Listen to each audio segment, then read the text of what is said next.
నవ్యాంధ్ర రాజధాని అమరావతికి శంకుస్థాపన చేసిన ప్రధాని మోదీ పునర్నిర్మాణ పనులకు శ్రీకారం చుట్టడానికి మరోసారి రానున్నారు. సుమారు 42,000 కోట్ల విలువైన పలు అభివృద్ధి పనులకు శంకుస్థాపన చేసేందుకు రావాలని సీఎం చంద్రబాబు ఆయన ఆహ్వానించారు. ఈ ఆహ్వానాన్ని ప్రధాని కార్యాలయం వర్గాలు ఆమోదించినప్పటికీ నిర్దిష్టమైన తేదీని మాత్రం ఖరారు చేయలేదు. అయితే ఏప్రిల్ 15 నుంచి 20 తేదీల నడుమ ఏదో ఒక రోజు ఆయన వస్తారని ఏపీ ప్రభుత్వం ఇప్పటికే వెల్లడించింది. అధికారిక షెడ్యూల్ విడుదల కానప్పటికీ భారీ బహిరంగ సభ ఏర్పాటుకు సన్నాహాలు మొదలుపెట్టింది. వెలగపూడిలోని సచివాలయ భవన సముదాయానికి వెనుక వైపు N9 రోడ్డుకు పశ్చిమంగా ఉన్న ప్రాంతాన్ని సిద్ధం చేస్తున్నారు. ఇందుకోసం సదరు ప్రాంగణాన్ని ఆదివారం నుంచి చదును చేయడం మొదలుపెట్టారు. సుమారు 16 క్రేన్లు అలాగే 4 భారీ క్రేన్లు 6 ట్రక్కులతో పనులు పెద్ద ఎత్తున మొదలుపెట్టారు. ఈ నెల 30వ తేదీన ఈ ప్రాంతంలోనే 30 నుంచి 40 ఎకరాల్లో ఉగాది ఉత్సవాలు నిర్వహించనున్నారు. ప్రధాని సభను కూడా ఇక్కడే ఏర్పాట్లు చేసే ఉద్దేశంతో విస్తీర్ణాన్ని 250 ఎకరాలకు పెంచి ఇప్పటి నుంచే సంబంధిత పనులు మొదలుపెట్టారు. ఇంకోవైపు తమకు మేలు చేకూర్చే విధంగా రాజధానిపై ప్రధాని మరిన్ని వరాలు ప్రకటిస్తారని రైతులు ఆశగా ఎదురుచూస్తున్నారు. ఈ నెల 27న AP CM Chandrababu Polavaram project సందర్శనకు వెళ్లనున్నారు. ఉదయం నుంచి సాయంత్రం వరకు అక్కడే ఉండి పోలవరం ప్రాజెక్టును సందర్శించడంతో పాటు సమీక్ష నిర్వహించనున్నారు. గురువారం ఉదయం 11 గంటల నుంచి సాయంత్రం 3 గంటల వరకు చంద్రబాబు పోలవరం పర్యటన కొనసాగనుంది. ఏపీలోని అన్నా క్యాంటీన్ పథకానికి భారీ విరాళం అందింది. AP real estate developers founder chairman Narne Rangarao జ్ఞాపకార్థం ఆయన సతీమణి శాంతారావు విరాళం అందజేశారు. ఏపీ సీఎం చంద్రబాబును కలిసి విరాళం చెక్కును అందించారు. నారా భువనేశ్వరి అన్నా క్యాంటీన్ కు ₹1 కోటి విరాళం ఇచ్చి తనలో స్ఫూర్తి నింపారని శాంతారావు తెలిపారు. దాత కుటుంబ సభ్యులకు సీఎం చంద్రబాబు ధన్యవాదాలు తెలిపారు. పొట్టి శ్రీరాములు నెల్లూరు జిల్లా ఆత్మకూరులో కూటమి పార్టీల ఆత్మీయ సమావేశం అట్టహాసంగా జరిగింది. ఎంపీ వేమిరెడ్డి ప్రభాకర్ రెడ్డి, మంత్రి ఆనం రామనారాయణ రెడ్డి, ఎమ్మెల్సీ బీదర్ రవిచంద్ర, వేలాది మంది కూటమి పార్టీల నేతలు, కార్యకర్తలు, అభిమానులు పాల్గొన్నారు. ఇక సీఎం చంద్రబాబు అనుభవంతో ఏపీని ముందుకు తీసుకెళ్తున్నారని నెల్లూరు ఎంపీ వేమిరెడ్డి ప్రభాకర్ రెడ్డి అన్నారు. మంత్రి ఆనం రామనారాయణ రెడ్డి కూడా అనుభవంతో ఆత్మకూరును అభివృద్ధి పథంలో నడిపిస్తున్నారని కొనియాడారు. సీఎం చంద్రబాబు ఢిల్లీకి వస్తే ఒక్క నిమిషం సమయం కూడా వృధా చేయరని, ఒక్క రోజులోనే 10 మంది కేంద్ర మంత్రులను కలుస్తారని చెప్పారు. రైల్వే మంత్రి వద్ద 2 గంటలు ఉన్నారని, నడుకుడి శ్రీకాళహస్తి రైల్వే లైన్ భూసేకరణకు నిధులు అడిగారని తెలిపారు. 2027లో ఎయిర్పోర్ట్ ప్రారంభమయ్యే అవకాశం ఉందన్నారు. జిల్లాకు అధిక సంఖ్యలో పరిశ్రమలు తీసుకురావాలన్నదే తమ లక్ష్యమని వివరించారు. ఆత్మకూరులో 3 నెలల్లో పెద్ద ఎత్తున అభివృద్ధి కార్యక్రమాలు జరగనున్నాయని మంత్రి ఆనం రామనారాయణ రెడ్డి చెప్పారు. సంఘంలో ఐటీఐ కాలేజ్ ప్రారంభిస్తామని, ప్రభుత్వ ఆసుపత్రిని 200 పడకల స్థాయికి తెస్తామన్నారు. మంత్రులు లోకేష్, సత్యకుమార్, నారాయణ హాజరవుతారని తెలిపారు. నడికుడి శ్రీకాళహస్తి రైల్వే పనులను వేగవంతం చేస్తామని, పారిశ్రామికవాడలో పరిశ్రమలు ఏర్పాటు చేయించి యువతకు ఉపాధి కల్పిస్తామన్నారు. 10 ఏళ్లుగా మేకపాటి కుటుంబం ఆత్మకూరుకి చేసింది శూన్యమని ఆనం ఆరోపించారు. విశాఖలోని శారదాపీఠం ఆక్రమణలో ఉన్న ప్రభుత్వ భూములపై ఎట్టకేలకు కదలిక వచ్చింది. పీఠం ఆక్రమించుకున్న భూములను వెంటనే ఖాళీ చేయాలని, ఈ విషయంలో వారం రోజుల్లోగా సమాధానం ఇవ్వాలని, లేదంటే తామే ఆక్రమణల తొలగింపునకు చర్యలు తీసుకుంటామంటూ రెవెన్యూ శాఖ నోటీసులు ఇచ్చింది. ఆదివారం రాత్రి పీఠం మేనేజర్కు ఈ నోటీసులు అందజేశారు. పెందుర్తి మండలం చినముసిడివాడలో శారదాపీఠం ఉంది. ఆ సంస్థ చుట్టుపక్కల విలువైన ప్రభుత్వ భూములున్నాయి. వాటి విలువ 100 కోట్ల పైనే. అయితే ఇటు రెవెన్యూ, అటు మున్సిపల్ భూములను పీఠం ఆక్రమించుకుని నిర్మాణాలు చేసిందని అధికారులు గుర్తించారు. వాటిపై సర్వేకు ప్రయత్నించగా పలుమార్లు అడ్డుకున్నారు. దీనిపై అనేక విమర్శలు వచ్చినా గత ప్రభుత్వం పట్టించుకోలేదు. ఇక ఇటీవల ఇదే అంశంపై ఆంధ్రజ్యోతి పీఠం వెనుక మోసం శీర్షికన భూ ఆక్రమణలను వెలుగులోకి తీసుకొచ్చింది. ప్రభుత్వం ఈ అంశంపై దృష్టి సారించి కలెక్టర్ జేసీలను అమరావతికి పిలిపించి మాట్లాడింది. ఆక్రమణలపై నోటీసులు ఇవ్వాలని ఆదేశించింది. ఈ నేపథ్యంలో ఆదివారం పెందుర్తి తహసీల్దార్ శారదాపీఠానికి ఆంధ్రప్రదేశ్ భూ ఆక్రమణ చట్టం 1905లోని సెక్షన్ 7 కింద నోటీసులు ఇచ్చారు. సర్వే నెంబర్ 90లో ఉన్న రహదారి భూమిని ఆక్రమించుకున్నారు. ఇది ప్రభుత్వ భూమి. ఇందులో నిర్మాణాలు చేశారు. ఆ భూమిని ఎందుకు స్వాధీనం చేసుకోకూడదో, అక్రమ నిర్మాణాలను ఎందుకు జప్తు చేయకూడదో వారం రోజుల్లోగా వివరణ ఇవ్వాలి అని ఆదేశించారు. ఇదిలా ఉంటే విఎంఆర్డీఏ ఆమోదించిన మున్సిపల్ స్థలం కూడా పీఠం ఆక్రమణలో ఉంది. దాన్ని స్వాధీనం చేసుకునేందుకు విఎంఆర్డీఏ కమిషనర్ హోదాలో కలెక్టర్ మరో నోటీసు ఇవ్వనున్నారు. కార్యాలయానికి అద్దె లేదు, కనీసం కరెంటు బిల్లు కూడా లేదు. సభ్యులకు అంతా సౌకర్యంగా ఉంది, కానీ పాలక మండలికి నచ్చలేదు. ఉచితంగా ఎందుకంటూ 4 కోట్లు ఖర్చు చేసి ఫ్లాట్ కొనుగోలు చేస్తుంది. ఇంత ఖర్చు చేసినా సభ్యులకు అనుకూలంగా ఉంటుందా అంటే అడ్రస్ కనుక్కోవడం కూడా కష్టమే. మరి ఎవరి స్వార్థ ప్రయోజనాల కోసం చేస్తున్నారు? ఏపీఎస్ఆర్టీసీ ప్రధాన కార్యాలయం ఆర్టీసీ హౌస్ లో జరుగుతున్న చర్చ ఇది. క్రెడిట్ కోఆపరేటివ్ సొసైటీ కార్యాలయం ప్రస్తుతం విజయవాడ బస్టాండ్ ప్రాంగణంలోని ఆర్టీసీ హౌస్ లో ఉంది. రూపాయి కూడా అద్దె చెల్లించాల్సిన అవసరం లేదు. అలాంటిది ఎక్కడో 6 కిలోమీటర్ల దూరంలో 4 కోట్లు పెట్టి ఫ్లాట్ ఎందుకు కొనుగోలు చేస్తున్నారు? ఈ డబ్బు బ్యాంకులో వేసినా ప్రతి నెల 3 లక్షల దాకా వడ్డీ వస్తుంది. యాజమాన్యం ఉచితంగా ఇవ్వబోమని అంటే అదే ఆర్టీసీ హౌస్ లో ఇతర ఆఫీసులకు ఇచ్చినట్లు అద్దె లేదా లీజుకు తీసుకోవడానికి ఖాళీ ఉంది కదా. అక్కడ సీసీఎస్ ఆఫీస్ ఉంటే సభ్యులకు వచ్చి వెళ్లేందుకు ఎంతో సౌకర్యంగా ఉంటుంది. ఒకవేళ సొంత భవనం కావాలనుకుంటే విద్యాధరపురంలోని ఆర్టీసీ ఆసుపత్రి ప్రాంగణంలో గతంలో ఇచ్చిన 500 గజాల్లో నిర్మాణం చేపడితే బాగుంటుందని వినిపిస్తున్నాయి.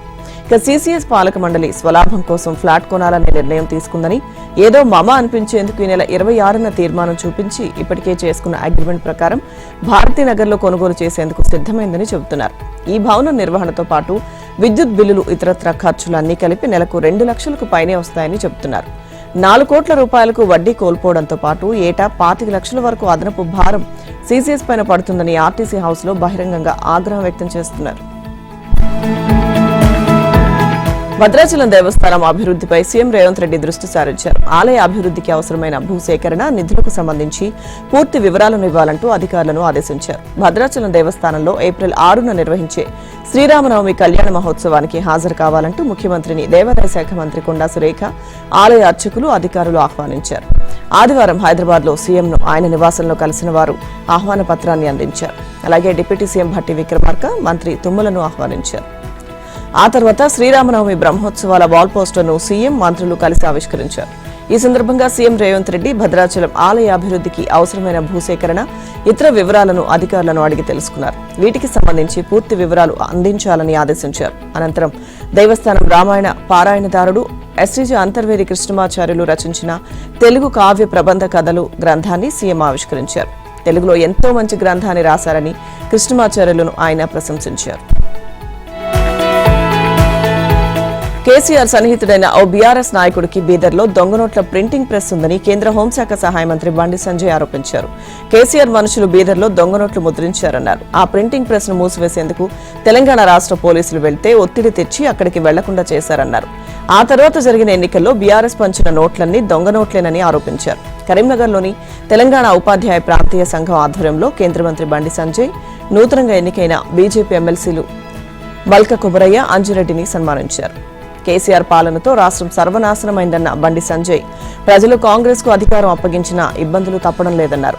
కాంగ్రెస్, బీఆర్ఎస్, డీఎంకే, ఆప్, సిపిఎం పార్టీలు ఒకే చోట చేరి నియోజకవర్గాల పునర్విభజన పేరుతో డ్రామాలు ఆడుతున్నాయని ధ్వజమెత్తారు. స్టాలిన్ ప్రభుత్వం 1000 కోట్ల లిక్కర్ స్కామ్ చేసిందని ఆరోపించారు. కేరళలోనూ లిక్కర్ స్కామ్ బయటపడిందన్నారు. ఇక ఆప్, బీఆర్ఎస్ నేతలు మద్యం కుంభకోణంలోనే జైలుకు వెళ్లారని తెలిపారు. కుంభకోణం దొంగలంతా చెన్నైలో సమావేశమై పునర్విభజన పేరుతో మోదీ ప్రభుత్వంపై విషం కక్కడమే పనిగా పెట్టుకున్నారన్నారు. దేశ జీడీపీకి పార్లమెంట్లో ప్రాతినిధ్యానికి సంబంధం ఏంటని సంజయ్ ప్రశ్నించారు. ఈ భూమిపై ధర్మం ఉన్నంత వరకు అయోధ్య ఉంటుందని, అయోధ్య లేదని కేటీఆర్ వ్యాఖ్యానించడం అవమానకరమని బండి సంజయ్ అన్నారు. హిందూ ఆచారాలను అవమానించినంత మాత్రాన ప్రాచుర్యం పొందలేరని గుర్తుంచుకో, ట్విట్టర్ టిల్లు అంటూ ఆదివారం ఆయన ఎక్స్ లో పేర్కొన్నారు. కేసీఆర్, కేటీఆర్ కరీంనగర్కు వచ్చినప్పుడల్లా హిందువులను హేళన చేస్తారని మండిపడ్డారు. తాను కేసీఆర్ అంత మంచివాణ్ణి కాదు, రాసి పెట్టండి, ఏ ఒక్కరిని వదిలిపెట్టేది లేదు, విదేశాలకు వెళ్లిన వారిని సైతం వదిలేది లేదు అని బీఆర్ఎస్ కార్యనిర్వాహక అధ్యక్షుడు కేటీఆర్ అన్నారు. ఇప్పుడు ఎవడు పడితే వాడు భూమికి జానుడు, 3 ఫీట్ల ఎత్తున్నోడు ఎగిరెగిరి పడుతూ కేసీఆర్ గురించి మాట్లాడుతున్నారని మండిపడ్డారు. వారి రంగంతా బయటపడుతుందని, ప్రజలు ఉరికించి కొట్టే రోజులు వస్తాయన్నారు. బీఆర్ఎస్ రజతోత్సవ సన్నాహక సమావేశాన్ని కరీంనగర్లో ఆదివారం నిర్వహించారు. ఈ సందర్భంగా కేటీఆర్ మాట్లాడుతూ, రాష్ట్రంలో ఎక్కడికి వెళ్లినా ఏ రైతును కదిలించినా కళ్ల నుంచి నీళ్లు వస్తున్నాయని, కేసీఆర్ ఉన్నప్పుడే బాగుండదని అంటున్నారని చెప్పారు. ఎప్పుడు ఎన్నికలు వచ్చినా గులాబీ జెండా ఎగరడం తథ్యమని ధీమా వ్యక్తం చేశారు. జనాభా ప్రాతిపదికన లోక్సభ నియోజకవర్గాల పునర్విభజన చేయాలని బీజేపీ చూస్తుందని, దానివల్ల దక్షిణాది రాష్ట్రాలకు తీవ్ర నష్టం వాటిల్లుతుందని ఆందోళన వ్యక్తం చేశారు. బీఆర్ఎస్ ఓటమికి చాలా కారణాలున్నాయని, అందులో 3 ముఖ్యమైనవని అసూయ, ద్వేషం, ఆశ అని అన్నారు. కేసీఆర్ సీఎం అయిన రోజున 5 లక్షలున్న ఎకరం భూమి ధర ఆయన దిగిపోయే రోజు 50 లక్షలకు చేరిందన్నారు. కేసీఆర్ పాలనలో స్థానిక నాయకులు ఇల్లు, కారు కొనుక్కుంటే ఆ సంపాదనను చూపించి మంత్రులు కేసీఆర్ కుటుంబం దోచుకుంటోందని, కాంగ్రెస్, బీజేపీలు ప్రజల్లో అసూయ కలిగించే ప్రచారం చేశాయని విమర్శించారు. చావు నోట్లో తలపెట్టి తెలంగాణ తెచ్చిన కేసీఆర్ చేసిన అభివృద్ధి, సంక్షేమంపై చర్చించే సత్తా లేక దొర అంటూ ఆయన్ను కలవడం కష్టమని, ఫామ్ హౌస్ లో దోచుకున్న సంపద దాచుకున్నాడని ద్వేషం పెంచారని అన్నారు. కాంగ్రెస్ అమలు కాని హామీలతో ప్రజల్లో ఆశలు రేపి అధికారంలోకి వచ్చిందన్నారు. అధికారంలో ఉండగా కొన్ని తప్పులు, లోపాలు జరిగాయని, వాటిని సరిదిద్దుకుంటామని చెప్పారు. ఏప్రిల్ 27న వరంగల్లో పార్టీ రజతోత్సవాలను బీఆర్ఎస్ ఖతమైందన్న సన్నాసుల నోళ్లు మూతపడేలా జరుపుకుందామని ఆయన అన్నారు. ఉగాది రోజు నుంచి రేషన్ కార్డుదారులకు సన్నబియ్యం అందజేస్తామని ప్రభుత్వం ప్రకటించిన నేపథ్యంలో రేషన్ డిపోలకు సన్నబియ్యం వచ్చేస్తున్నాయి. గోదాముల్లో నిల్వ ఉన్న సన్నబియ్యాన్ని చౌక డిపోలకు చేర్చే ప్రక్రియను రాష్ట్ర పౌర సరఫరాల శాఖ ఆదివారం ప్రారంభించింది. సన్నబియ్యం పంపిణీ పథకాన్ని ముఖ్యమంత్రి రేవంత్ రెడ్డి సూర్యాపేట జిల్లాలోని మట్టపల్లిలో ప్రారంభించనున్నారు. ఈ నేపథ్యంలో తొలుత ఉమ్మడి నల్గొండ జిల్లాలోని సన్నబియ్యం రవాణా ప్రక్రియను ప్రారంభించారు. నల్గొండ, సూర్యాపేట, యాదాద్రి, భువనగిరి జిల్లాల్లో ఉన్న గోదాముల నుంచి చౌక డిపోలకు బియ్యాన్ని తరలించారు. మరోవైపు ఇవాళ్టి నుంచి ఇతర జిల్లాల్లో కూడా సన్నబియ్యం రవాణా ప్రారంభిస్తామని పౌర సరఫరాల శాఖ అధికారులు తెలిపారు. సాధారణంగా ప్రతి నెల 1వ తేదీ నుంచి చౌక డిపోల్లో బియ్యం పంపిణీ ప్రారంభమవుతుంది. అయితే ప్రభుత్వ నిర్ణయంతో ఈసారి మార్చి 30 ఉగాది రోజునే సన్నబియ్యం పంపిణీ ప్రారంభించనున్నారు. దీంతో మార్చి 29 కల్లా రాష్ట్రంలోని అన్ని చౌక డిపోలకు సన్నబియ్యాన్ని చేర్చడమే లక్ష్యంగా అధికారులు ప్రణాళికను సిద్ధం చేశారు. ఏప్రిల్ నెల కోటాకు సుమారు 2 లక్షల టన్నుల సన్నబియ్యాన్ని సర్దుబాటు చేస్తున్నారు. కొన్ని జిల్లాల్లో సన్నబియ్యం లేకపోతే ఇతర జిల్లాల నుంచి తరలించి గోదాముల్లో నిల్వ చేస్తున్నారు. గత ఖరీఫ్ సీజన్లో ప్రభుత్వం కనీస మద్దతు ధరకు అదనంగా క్వింటాలకు 500 చొప్పున బోనస్ ఇచ్చి రైతుల నుంచి సన్నాలు సేకరించింది. గత వానాకాలంలో ప్రభుత్వం 54 లక్షల టన్నుల ధాన్యం సేకరించి మిల్లర్లకు అప్పగించింది. రైస్ మిల్లర్లు 36 లక్షల టన్నుల బియ్యాన్ని తిరిగి ప్రభుత్వానికి అప్పగించాల్సి ఉండగా ఇప్పటిదాకా 12 లక్షల టన్నుల బియ్యం మాత్రమే వచ్చింది. పీడీఎస్ అవసరాలకు ప్రతి నెల 2 లక్షల టన్నుల బియ్యం అవసరం. వానాకాలంలో సేకరించిన ధాన్యం వార్షిక కోటాకు సరిపోయే పరిస్థితి లేదు. దీంతో యాసంగి సీజన్లో సేకరించే ధాన్యం నుంచి మిగిలిన బియ్యం ప్రొక్యూర్మెంట్ చేసేలా పౌర సరఫరాల శాఖ ఏర్పాట్లు చేస్తుంది. తెలంగాణలో 1 కోటి మంది మహిళలను కోటీశ్వర్లను చేయాలన్న లక్ష్యంతో ప్రభుత్వం ఇందిరా మహిళా శక్తి మిషన్ 2025ను ప్రారంభించింది. మహిళా అభివృద్ధి లక్ష్యంగా చేపట్టిన ఈ పథకంలో భాగంగా పట్టణ, గ్రామీణ ప్రాంతాల్లోని మహిళా స్వయం సహాయక సంఘాలను ఒకే గొడుగు కిందకు తీసుకురావాలని నిర్ణయించింది. పట్టణ పేదరిక నిర్మూలన సంస్థను గ్రామీణ పేదరిక నిర్మూలన సంస్థలో విలీనం చేస్తూ ప్రభుత్వం ఉత్తర్వులు జారీ చేసింది. ఇప్పటివరకు మహిళల కోసం చేపట్టే కార్యక్రమాలపై వేర్వేరుగా పనిచేసిన సెర్ప్, మెప్మా ఇకపై కలిసి పనిచేస్తాయని పంచాయతీరాజ్, గ్రామీణాభివృద్ధి శాఖ కార్యదర్శి లోకేష్ కుమార్ ఆదివారం జారీ చేసిన ఉత్తర్వుల్లో పేర్కొన్నారు. గ్రామీణ, పట్టణ ప్రాంతాల్లోని మహిళల ఆర్థిక స్వావలంబన దిశగా నిరుపేద మహిళలకు శిక్షణ, నైపుణ్య అభివృద్ధి, బ్యాంక్ లింకేజ్, అలాగే స్వయం సహాయక సంఘాల ద్వారా ఆదాయ వనరులు కల్పించడం ముఖ్య ఉద్దేశంగా ఇందిరా మహిళా శక్తి మిషన్ను ప్రారంభించినట్లు తెలిపారు.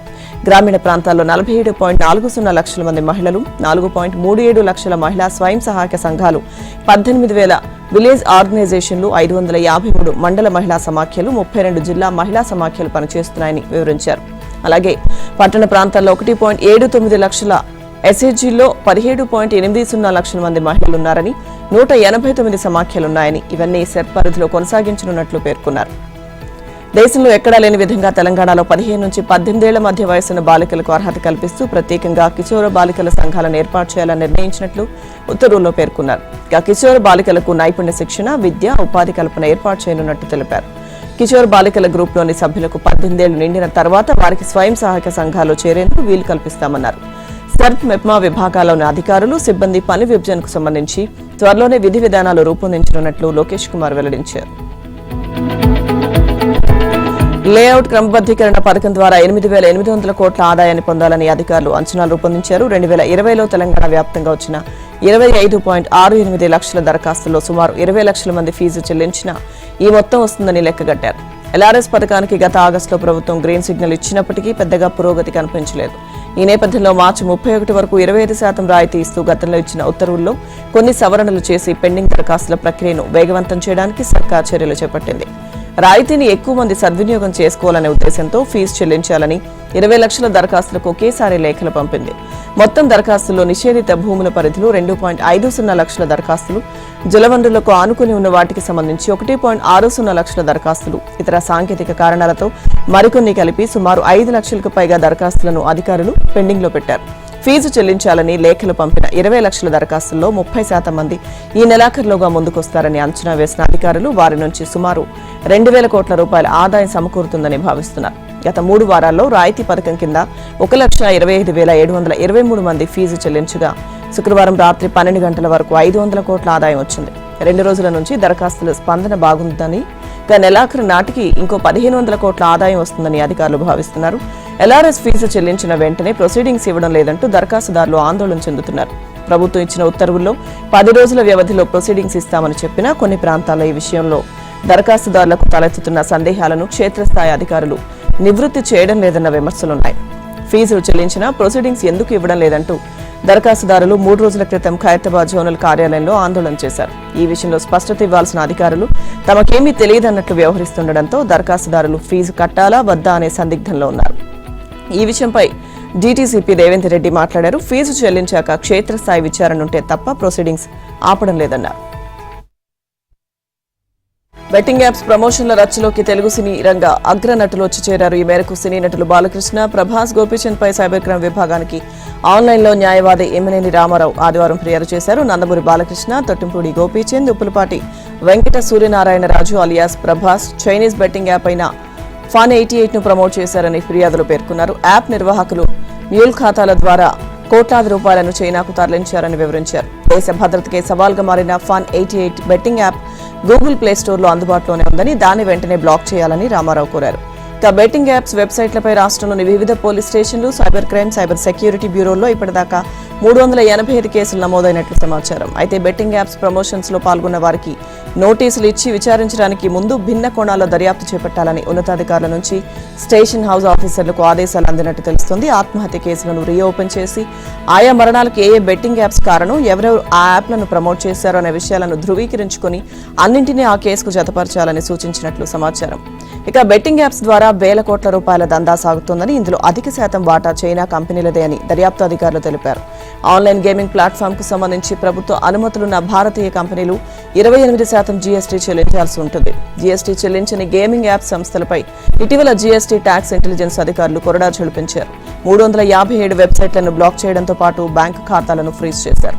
మరోవైపు రాష్ట్రంలో జియో ఫెన్సింగ్ టెక్నాలజీ ద్వారా బెట్టింగ్ సైట్లు యాక్సెస్ కాకుండా అడ్డుకోవడానికి సైబర్ సెక్యూరిటీ బ్యూరో అధికారులు ప్రయత్నిస్తున్నారు. ఇప్పటి వరకు 108 అక్రమ బెట్టింగ్ వెబ్సైట్లను బ్లాక్ చేయడంతో పాటు 133 భారతీయ బెట్టింగ్ ప్లాట్ఫామ్ సంస్థలకు నోటీసులు జారీ చేశారు. బెట్టింగ్ యాప్ల గురించి ఎలాంటి సమాచారం లేదా ఫిర్యాదు ఉన్నా 8712672222 వాట్సాప్ నంబర్కు పంపించాలని సైబర్ క్రైమ్ పోలీసులు సూచించారు.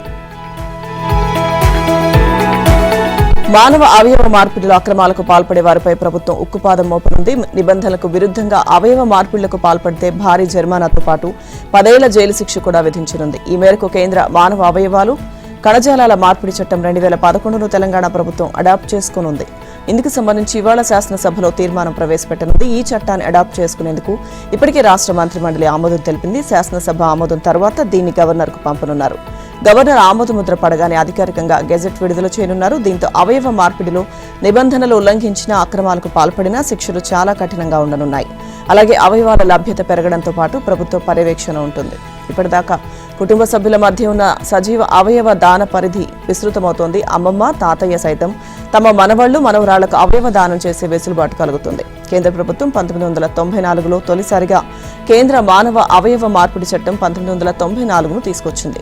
దాన్ని ఉమ్మడి రాష్ట్రంలో అడాప్ట్ చేసుకుని ఆంధ్రప్రదేశ్ మానవ అవయవ మార్పిడి చట్టం 1995ను అమలు చేశారు. అనంతరం 2011లో కేంద్రం THOA చట్టానికి సవరణలు చేసి మానవ అవయవాలు కణజాలాల మార్పిడి చట్టాన్ని తీసుకొచ్చింది. అయితే 2014లో రాష్ట్ర విభజన తర్వాత అప్పటి బీఆర్ఎస్ ప్రభుత్వం 2011 సవరణ చట్టాన్ని కాకుండా ఉమ్మడి రాష్ట్ర చట్టమైన THOAని అడాప్ట్ చేసుకుంది. తాజాగా దీనిపై కసరత్తు చేసిన ప్రభుత్వం 2011 చట్టాన్ని అడాప్ట్ చేసుకోవాలని నిర్ణయించింది. ఏపీలో పౌల్ట్రీ రంగం సంక్షోభంలో కూరుకుపోయింది. కోళ్ల పెంపకందారులకు గత 5 ఏళ్లుగా ప్రోత్సాహం కరువవడంతో పాటు ఈ ఏడాది బర్డ్ ఫ్లూ పౌల్ట్రీ రైతులను మరింత దెబ్బతీసింది. కొన్నేళ్లుగా దాణా ధరల పెరుగుదల, విద్యుత్ ఛార్జీల భారం, కూలీల డిమాండ్, వాతావరణ పరిస్థితులతో అనేక ఆటుపోట్లు ఎదుర్కొంటూ వస్తున్న పౌల్ట్రీ రైతులు ఈ దెబ్బతో దిక్కుతోచని స్థితిలో పడిపోయారు. ఇప్పుడు కూటమి ప్రభుత్వంపైనే కోటి ఆశలు పెట్టుకున్నారు. రాష్ట్రంలో బ్రాయిలర్ కోళ్ల ఫారాలు 3000, అలాగే గుడ్లు ఉత్పత్తి చేసే ఫారాలు 1200 వరకు ఉన్నాయి. ఇక మొత్తం పౌల్ట్రీ ఫారాల్లో 6 కోట్ల దాకా కోళ్లున్నాయి. రోజుకు సుమారు 4.5 కోట్ల గుడ్లు ఉత్పత్తి అవుతున్నాయి. కానీ 2 నెలలుగా బర్డ్ ఫ్లూ భయంతో గుడ్లు, చికెన్ వినియోగం తగ్గింది. వాస్తవానికి అమెరికాలో బర్డ్ ఫ్లూ వస్తే మార్కెట్లో ఉన్న గుడ్లు, చికెన్ కు డిమాండ్ వచ్చింది. కానీ భారత్లో బర్డ్ ఫ్లూ నేపథ్యంలో చికెన్ షాపుల్ని బంద్ చేయించడంతో ప్రజల్లో అపోహలు తలెత్తాయి. బర్డ్ ఫ్లూ వల్ల లక్షలాది కోళ్లు మృత్యువాత పడినా మనుషులకు ఏ ప్రమాదం లేదన్న విషయంపై అధికారులు ప్రచారం చేసినా ప్రజల్లో భయం పోలేదు. దీంతో పౌల్ట్రీలకు లక్షల్లో నష్టాలు వచ్చాయి. ఇవే పరిస్థితులు ఇంకొన్నాళ్లు కొనసాగితే పౌల్ట్రీ పరిశ్రమ దివాలా తీసే ప్రమాదం ఉందని యజమానులు ఆందోళన చెందుతున్నారు.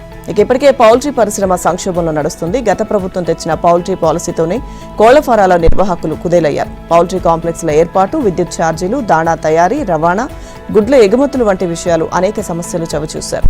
పాఠశాలలు, అంగన్వాడీలకు సరఫరా చేసిన గుడ్లకు బిల్లులు కూడా సకాలంలో రాక పౌల్ట్రీ యజమానులు తీవ్రంగా ఇబ్బందులు పడ్డారు. కానీ వైసీపీ ప్రభుత్వం నయా పైసా సాయం చేయలేదు. రాష్ట్రంలో పౌల్ట్రీ పరిశ్రమ పరిస్థితిపై ఏపీ పౌల్ట్రీ ఫెడరేషన్ ప్రతినిధులు ముఖ్యమంత్రి చంద్రబాబును ఇటీవల కలిశారు.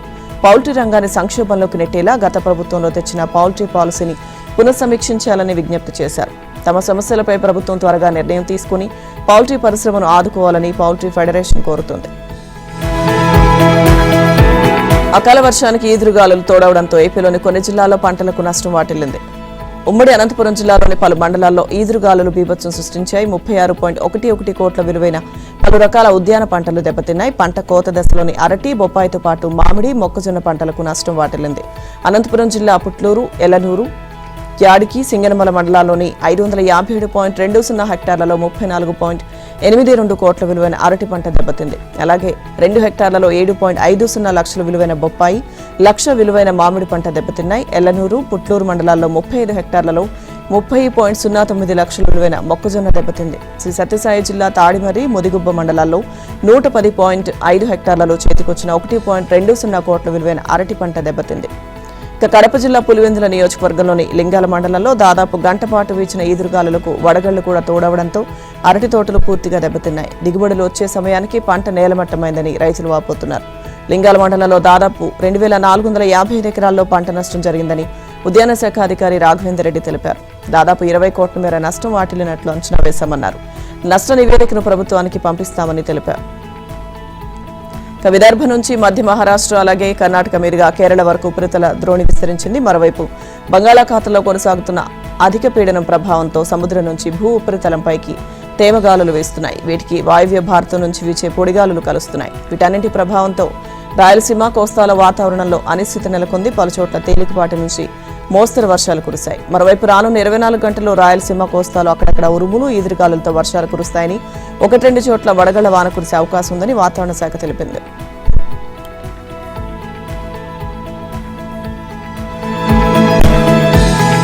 తెలంగాణలోనూ అకాల వర్షం ఎప్పట్లానే రైతులకు కడగండ్లు మిగిల్చింది. రైతన్నల చెమటతో నెలల తరబడి తడిచిన పొలంలో కురిసిన వడగళ్లు కన్నీటి ధారలను మిగిల్చాయి. గత 2 రోజులుగా కురిసిన వడగళ్ల వానకు రాష్ట్రంలోని మహబూబ్ నగర్, రంగారెడ్డి, వనపర్తి జిల్లాల్లో పెద్ద ఎత్తున పంట నష్టం వాటిల్లింది. 100 ఎకరాల మామిడి తోటల్లో కాయలు నేలరాలగా వరి, మొక్కజొన్న పంటలు నేలకూరగాయ. పలు చోట్ల వరి పైరు దెబ్బతిని ధాన్యం నేల రాలి బురదలో కలిసిపోయింది. మహబూబ్ నగర్ జిల్లాలో ఈదురుగాలులు, వడగళ్ల వానకు 1980 ఎకరాల్లో పంట నష్టం వాటిల్లినట్టుగా ప్రాథమిక అంచనా వేసినట్లు జిల్లా వ్యవసాయ అధికారి వెంకటేష్ తెలిపారు. హన్వాడ మండలంలోని 2 గ్రామాలు, మహబూబ్ నగర్ రూరల్ మండలంలోని 5 గ్రామాలు, మూసాపేట మండలంలోని 6 గ్రామాల్లో పంట నష్టం జరిగిందని తెలిపారు. మొత్తం 13 గ్రామాల్లో 1492 మంది రైతులకు సంబంధించిన 1980 ఎకరాల్లో నష్టం వాటిల్లినట్లు గుర్తించామన్నారు. అందులోనే 5గురికి చెందిన 13 ఎకరాల్లో మామిడి తోటలు ఉన్నట్లు తెలిపారు.